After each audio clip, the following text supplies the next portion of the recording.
Welcome to another episode of Don't Call Me Exotic in collaboration with Seoul Community Radio. I am sat here with Yuzo. Hey, what's up? How are you? I'm good. How are you? Good, very good. Just like I had a crazy party Monday, which was like a public holiday, and then I think we partied like 7:30 a.m. Oh my god. Yeah, and then I've been dead ever since. And then I just got here like 15 minutes ago, but I'm ready to give my story. So. We have our coffees. Good. And Yeah, caffeine throughout sort of the hit me. Yeah, throughout the duration of this podcast episode, we'll be like. it's gonna be Wow. good. Yeah. Would you like to introduce yourself and tell me about what you do? Okay, so I'm Yuzo, and then I'm a DJ, and also like I make tracks, not as much as I do DJ, but yeah, I'm in the scene for more than 6 years, I guess, and then I don't know, from maybe like a couple of years ago, I started to focusing on female queer music scene, I guess here. So that's kind of mostly what I'm kind of aiming to do at the moment. So yeah. Have you always been based in Seoul? Yeah, I never. I'm not from Seoul. I moved to Seoul maybe like 6 years ago, and then I started my career ever since then. Yeah, And we also played a party together. we did On last Friday. Friday. It was crazy, and then I danced for like maybe like 2 hours, and then like I was like, I did my time, so let's go home. You guys can realize that like I disappeared at some point. Yeah, that's what I do as well. I just do it like they call a French exit. But it was crazy, It was like people went wild, and especially I like the fact that a lot of like girls, like females, they're in the front lines, and then they're dancing crazy, and then like I like that vibe. I think that make every event's always better. Yeah. Yeah. I mean, shout out to the event, Tom Him. and Uman. Very Shout out for in the successful studio. one. The first party, it was amazing. Uh-huh.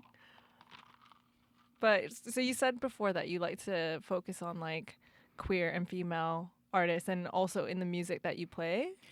I try to do like that, and then like thankfully some of the like regular crowds come to see me. They like my set because because you play like very like female empowerment songs, and I'm like, yeah, that's kind of what I want the night to be and the event to be, because I think if you make a minority of people in Korea feel safe to enjoy and then like have the night good, I think the rest of the people can also have that experience more eventful, I guess, or also very rewarding. Yeah. Yeah. But I think if you aim to have like a welcoming, safer environment or an intentional space, then everything else will just follow.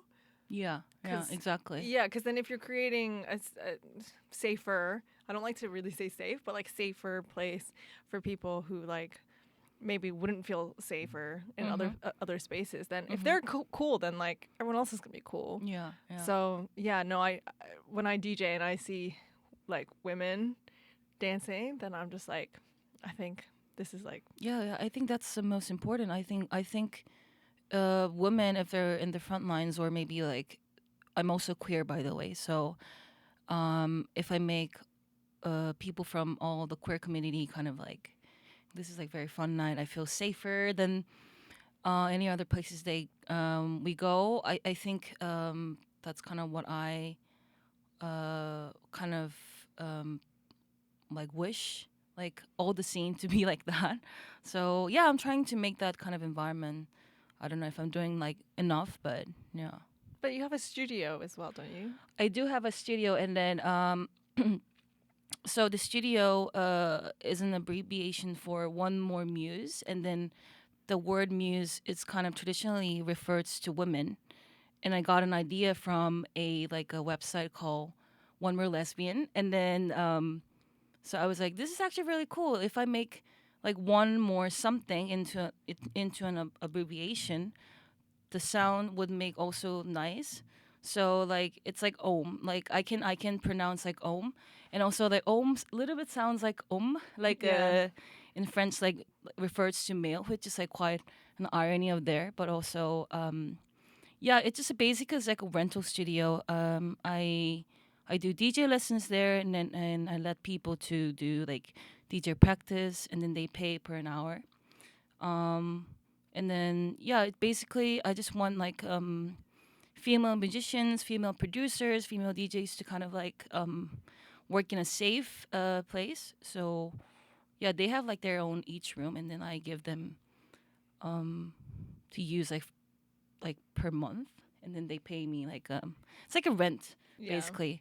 But I'm thinking this as like a stepping stone to kind of like, because my ultimate goal is to make a female queer club, which is very like exclusive, but also inclusive to everyone. Because I think gay clubs, like gay guys, gay male clubs in everywhere, I think it's still okay for women to kind of allow or get in, but it's not the other way around here. So like if you're a female, and then if you're not a female, it's you're almost impossible to get into like lesbian clubs. So yeah, my goal is kind of like have that like lesbian club, but like with good music and then good people. Yeah.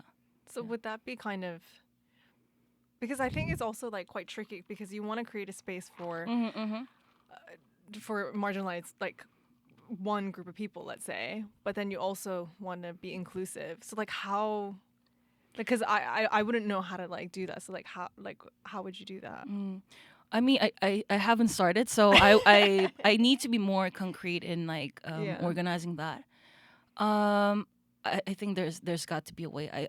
I think I thought about this kind of also membership kind of club to maybe mail and kind of verify themselves, but also it just, I don't know, like I'm also not thinking that just because you're queer you only stick to queer club. And then that's why kind of also lesbians kind of like admire sometimes like gay guys, they can allow straight people, women as well. So I think I want to have a club like that, as well. There's like club promoters in London, and they're called Pussy Palace. And I watched their videos, and cause like Chippy nonstop. I don't know. Yeah, do you know her in person? She's Canadian. She came to like old SCR studio maybe like 2.5 years ago, and then like kind of also like she did her play there, right? Pussy Palace party. How they've like kind of structured it is like the ticketing system is tiered. So they'll have like a price for like it's queer people of color who the parties are for, and then they tier get the cheapest one. It's a then like each tier of allies, like it gets more expensive, and then like white cisgender.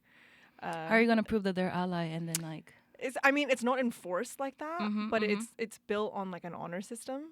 So I guess there isn't like a straight answer of like how are you gonna structure this event, but I guess if people are gonna come and support, then like hopefully if they're coming with that intention, you'd hope that they would also be maybe honest with what they would do. But I mean that's one way that they've done it. So yeah. Quite surprising, because I don't know if they think it's also, I think this is also business. So I'm not trying to also try to be like, oh, like we need to make this scene like community ideal.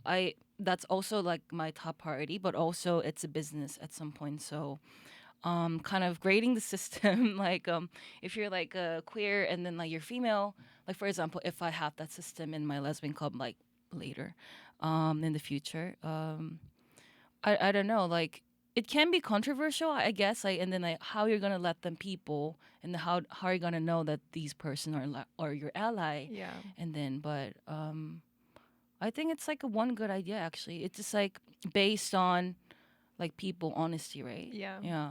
It's quite interesting. Yeah. Well, that's exciting though. Mm-hmm. So when I know within your studio, you say that it's almost like they're renting it and you do kind of help out. So it's almost like can act as a mentorship, maybe? Well, I mean, I have my own room, so I just okay. It's just really like, but this concept is pretty common in Korea, and then a lot of like foreign friends that I know here, they're like, this kind of concept is not really common in Western society, because Korea, it's like we don't have much space in general, and then like if you have a good space, the rent is quite high, to be honest. So what they did is like they make a room like a small chicken room, and then like you kind of like the more room you have, you can have more like money from people. But I didn't want to do that personally, because I just want, first, like women who come to my studio need to feel safe.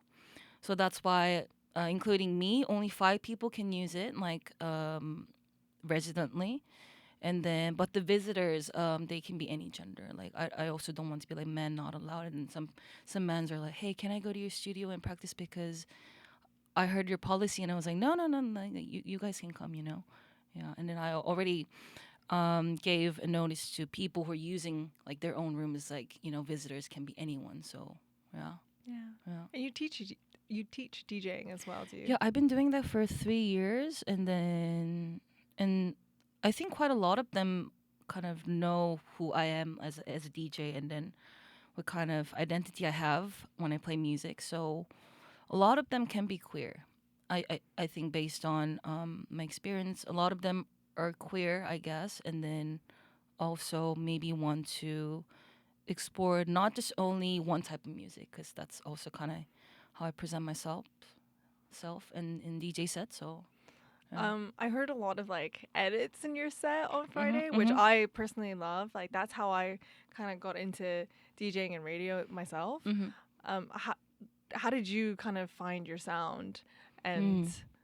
I mean, was it always kind of like that sound? No, I started as a like a house and disco DJ, and then at some point I was really into like this kind of deep dark techno, and then I kind of realized that I don't know, I may like the music, but I don't know, maybe like like a mannerism of people consuming techno. I mean, like don't get me wrong, I love techno, and then I go to like certain like genres of techno clubs here, and then um and as soon as I get involved with people who play in kick shop, or maybe like people who play like bass music, dancehall, reggaeton, Jersey club, I found that DJs playing those kind of music, they can play literally anything. Like I realized that they're very like they're multi-genre player, and then which I really admire. And I was like, I want to play different sounds in my set. You know, I don't need to play one type of music for an hour for forever. And then that's also people who come to see me like expected me to play like that. So I think maybe like 3 years ago, yeah, I kind of changed my DJ sets. Like I put more bass music, and then in between, like I love dancehall and reggaeton too. So I think having like navigating um, my sets through with these genre like helped me a lot in like who I am right now. Yeah. And it's more fun, right? Yeah, it's very subjective, but it's really fun. Like I think every DJ should try playing a lot of different types of music into their DJ sets. It's really fun. Yeah. I'm curious Oh. about kind of the DJ scene here because this is the first time I'm visiting as a DJ and having worked in music and been DJing for a few years now. And in the UK, like my experience has been like the lineups have been like so male heavy that there's been, you know, different types of groups and events that actually promote like female only DJs and stuff, which I have an interesting relationship with because although I'm totally here for celebrating female DJs, but at the same time, if we keep making it like a thing, then we're not normalizing the fact that we are just DJs as well. So I have like a tricky relationship to it, but then also being here for like 2 weeks now almost, and I've met so many DJs and so many female DJs, and it's been such a tight-knit community. And I think I've met more female DJs than male DJs since I've been here. But I'm just curious, like, what the experience is like here as a female DJ. I honestly think that Korea has more female DJs than Europe I love that. or any other continent. I'm sorry, it's I think this is kind of like my arrogant kind of experience stating that yeah, like I think we do have more female DJs, and then I think there's no barrier um that you cannot have a party or you cannot DJ just because you're a woman. But I also think that depends on the genre you play. So I think some clubs or some type of music you play, they may hold you back just because you're a woman. I think some clubs are still pretty very male dominant, I guess, but definitely not where I play or where I engage. And then I think in this case, like women have two choices. It's just like um, you kind of embrace the fact that this may not changing rapidly. Like it's not gonna change quickly um, as the way you expected, and then but still try to speak up to the organizer or promoters that like having your awareness as a female, but also like we don't want ourselves to be different than male DJs. That's also what we want in the end, right? We're just like same, like some people might think that like male DJs are better than female, or maybe female DJs are better than male, but it's not. It's just different. Yeah. They may deliver different narrative or different sound based on I don't know their experience. But also I just want the diversity in it. It just but I don't see much of a point like where every month you have like one or two female DJs and thinking that you're representing diversity. And it's just not. And then I actually watched this interview a couple of days ago.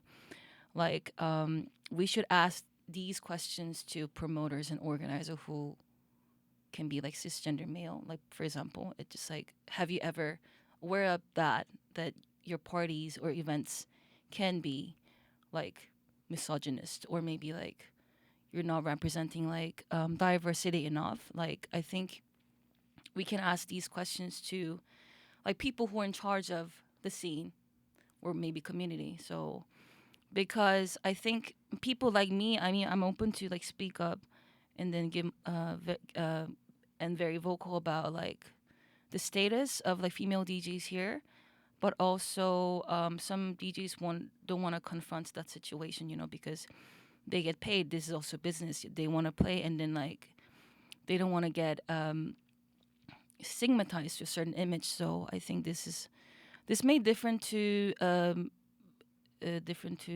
like person to person. But I mean, I personally feel like I like to speak about what's happening in the scene, what has been done in the scene, and then I think, but still, Korea we do have more female DJs. Yeah, but doing big things maybe still not enough representation. Also for queer people, yeah, they can have their own small things. I think it's really easy to start, but kind of getting the big crowd and like maybe like because like bigger crowd means like you can impact so many people at the same time. So I think that kind of opportunity is like still a lot of them. I think a lot of the time goes to male or maybe like hetero like sexual people. I guess. Yeah. I think we do need Yeah. like the male or heterosexual DJs Yeah. to Yeah. actually be the ones to speak to the promoters as well, because it can't just be on the people who aren't represented to be then underrepresented and then confront that, because Yeah. it's almost that situation where like if a guy tells his guy friend, like if that other friend was harassing someone, it almost takes like his friend to tell them, being like, bro, that's not cool.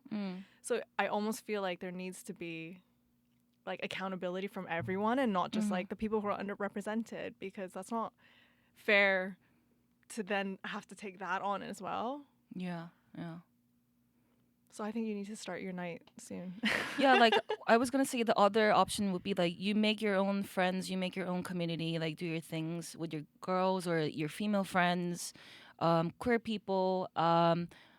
Yeah, that's like the other option you can do, because then like first of all, then you wouldn't be really super stressed about like, oh my god, like this week again, like no female DJ, like why these guys like always like harassing me, like kind of like doing like really bad things to me. I think you can be a little bit free from that, but I'm not also saying that every community is like can be toxic in like some sort of way. So, but still, like there always gonna be people like who can you go with and then like do things together. It's actually a good. It's a very powerful thing. So I think just make your own community first. You know, Yeah. reach out to people. You know that I think, yeah, solidarity. Yeah. Yeah. I think working with people that are within your community 1st, and then the rest will follow. Yeah. Hopefully. I think it will. I mean, yeah, like it just. But also like you do your choice. So, but just letting you know that I think DJs and producers here, I think they also wanted to do something together. Always, they're always willing to do that. So, just like don't hesitate to reach out your colleagues or coworkers like in the scene. Just do it. Yeah. I definitely feel like a lot of supportive energy here.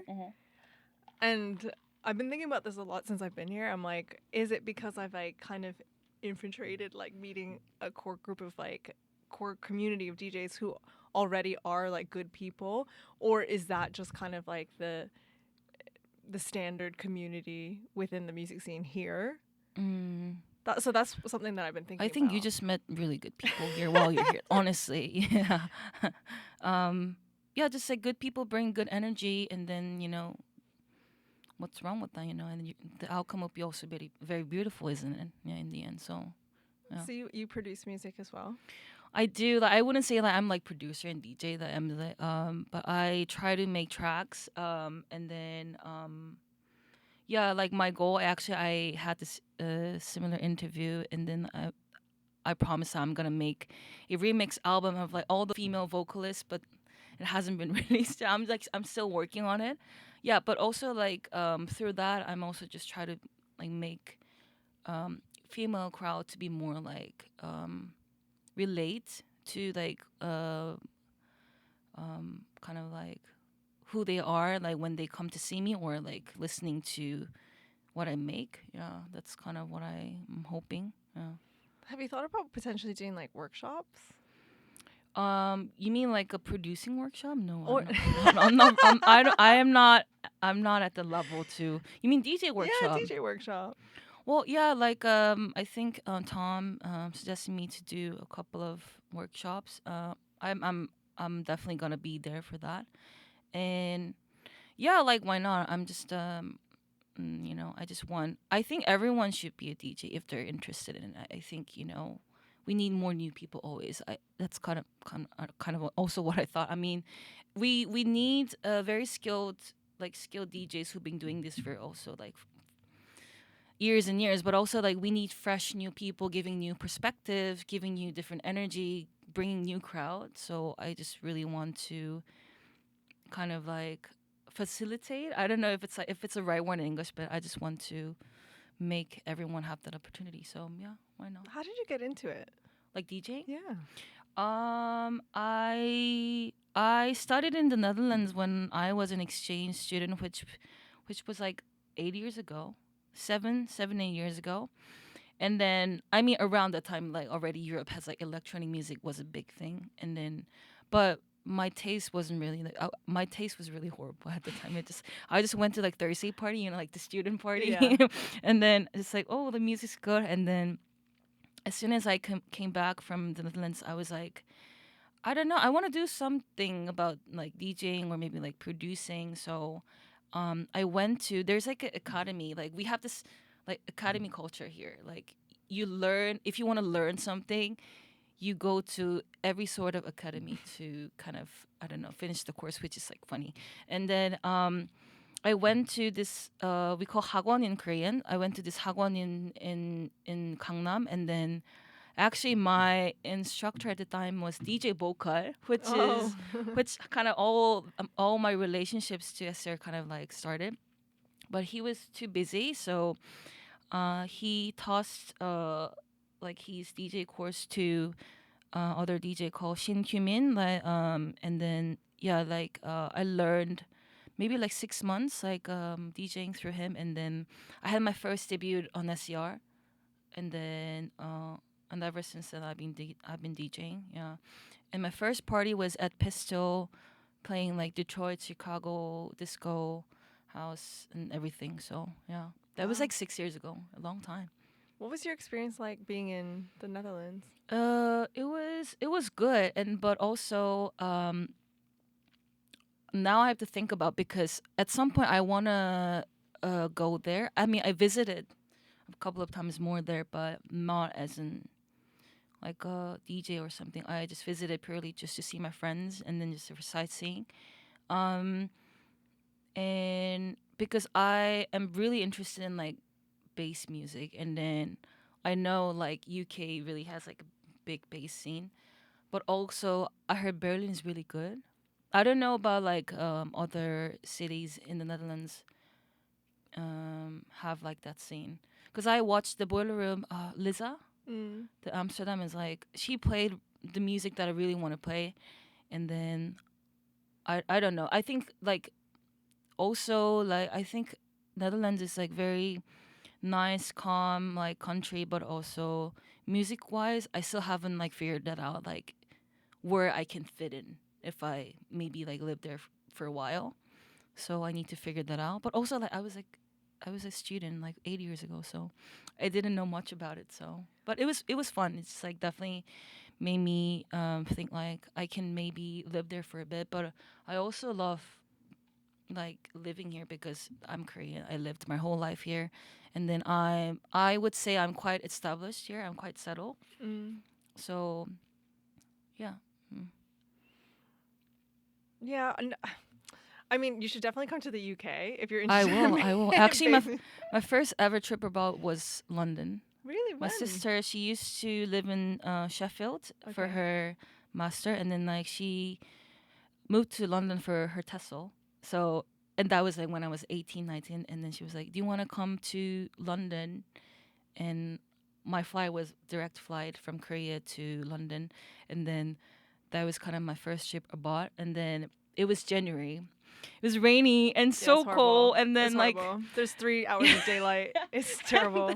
And the food was quite expensive in general. And then I remember like when she was away, my sister was away, I was at her house, and then I was like, "Oh, I'm just gonna have like 2 packs of kimchi." And then like she was like, "Why did you have 2 packs of kimchi? It was so expensive." And I was like, "I'm sorry." It's really. I'm actually traumatized about going back because the food there, every panchan, you have to pay.